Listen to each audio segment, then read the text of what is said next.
అంటే నేను ఇక్కడ ఇప్పుడు 15 రోజుల కాంచి చూస్తాను. 15 రోజుల కాంచి అందరితో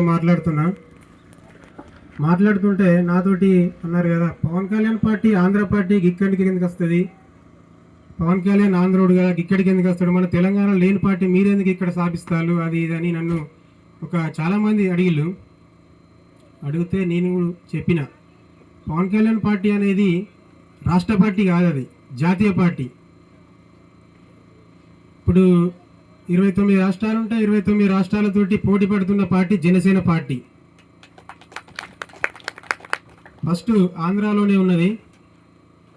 ఇప్పుడు ప్రతి ఒక్క రాష్ట్రంలో, ఇప్పుడు నెక్స్ట్ మంత్లో కూడా తమిళనాడులో ఎలక్షన్లు ఉన్నాయి. విజయ్ ఎమ్మెల్యే గారితో పోటీ చేస్తున్నాడు. పొత్తుతో పవన్ కళ్యాణ్ గారు పోటీ చేయడం అక్కడ జరుగుతుంది. విజయ్ గారు పోటీ చేయడం జరుగుతుంది. నెక్స్ట్ తెలంగాణలో కూడా పవన్ కళ్యాణ్ గారి పార్టీ జనసేన పార్టీ ఇక్కడ ప్రజల్లోకి తీసుకుపోవాలి, అందరికీ తెలియజెప్పాలి. జనసేన పార్టీ కూడా ఉంది.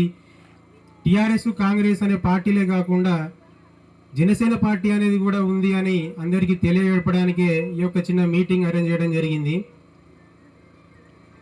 జనసేన పార్టీ అంటే ఏంటంటే జనాలకు సేవ చేసే పార్టీ. ఎక్కడ సమస్య ఉన్నా అక్కడ వాలిపోయే పార్టీ. ఎక్కడ ఏ ఊర్లో, ఏ పల్లెలో, ఏ గ్రామాలలో కూడా ఏ సమస్య వచ్చినా జనసేన పార్టీ ఉంది,